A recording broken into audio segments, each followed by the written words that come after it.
Have you ever felt like your prayers were hitting a ceiling, like you've been waiting and waiting, but heaven feels silent? The prophet Daniel knew that feeling all too well. For 3 long weeks, 21 days, he prayed and fasted, mourning for his people. He was seeking a divine answer, a word from God.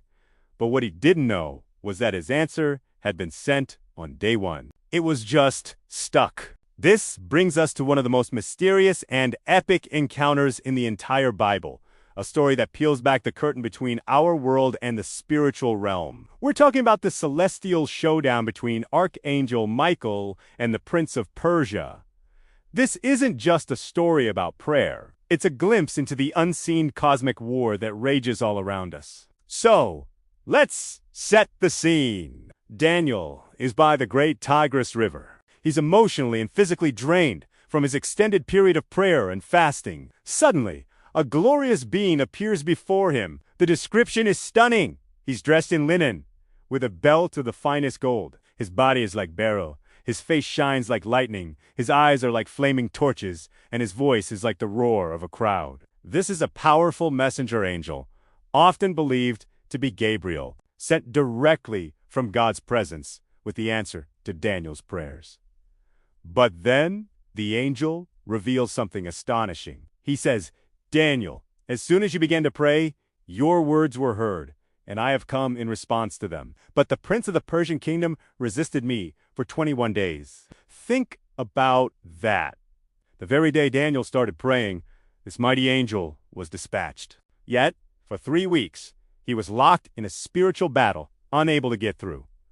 Who is this Prince of Persia? This isn't a human king or prince. The text suggests something far more powerful. Most theologians and biblical scholars interpret this figure as a high-ranking demonic entity, a spiritual power of darkness assigned to the region of Persia. It's a concept that the Apostle Paul later expands on in Ephesians, when he talks about our struggle not being against flesh and blood, but against rulers, authorities, and spiritual forces of evil in the heavenly realms. This Prince of Persia was essentially the demonic overlord of that empire, tasked with influencing its leaders and hindering God's plans for his people, the Israelites, who were under Persian rule at the time. This powerful demon was able to hold back a messenger angel from God, his own throne, for 21 days. Imagine the intensity of that conflict. It was a spiritual stalemate, a celestial war happening in the dimensions just beyond our sight, directly impacting events on Earth.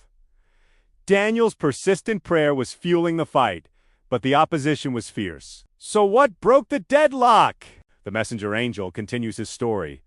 Then Michael, one of the chief princes, came to help me, because I was detained there with the king of Persia.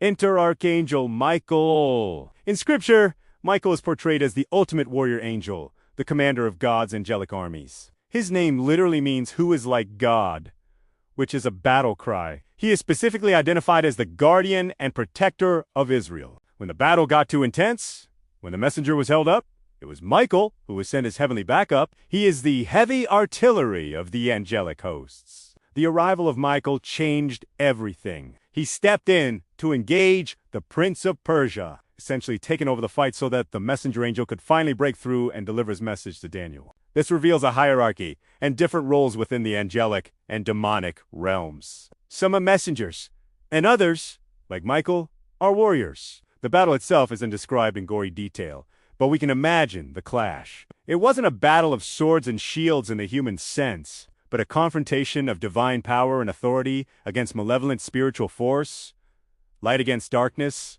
God's will against the rebellion of a fallen prince. It was a battle over a nation, a battle to ensure God's message reached his prophet. After Michael engaged the Prince of Persia, the messenger was freed. He finally reaches Daniel, exhausted but successful, and delivers a long and detailed prophecy about the future of Israel and the world. But the story doesn't even end there. The angel tells Daniel, "Soon I will return to fight against the Prince of Persia, and when I go, the Prince of Greece will come." This is mind-blowing. The angel is revealing that this is an ongoing war. After he's done with the Prince of Persia, another powerful demonic entity, the Prince of Greece, is next in line, corresponding with the rise of the Greek Empire under Alexander the Great. It shows a strategic, ongoing, spiritual conflict that mirrors the rise and fall of human empires. These demonic princes were trying to influence world events to thwart God's ultimate plan of salvation. So, what does this incredible story mean for us today? First, it teaches us about the power and importance of persistent prayer.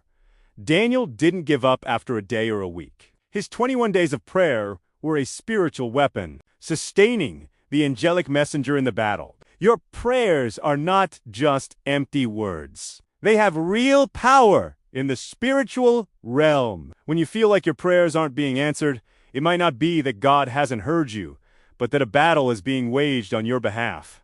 Keep praying. Your persistence matters. Second, it reminds us that we are in a spiritual war. There are forces of darkness that actively work to hinder God's will, to create chaos, and to discourage believers. But we are not alone in this fight. The story of Michael shows us that God has powerful forces fighting for us.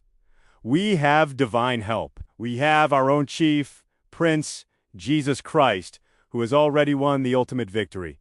And finally, it gives us hope. No matter how powerful the opposition seems, God's power is infinitely greater. He dispatches his most powerful angels, like Michael, to ensure his plans and purposes prevail.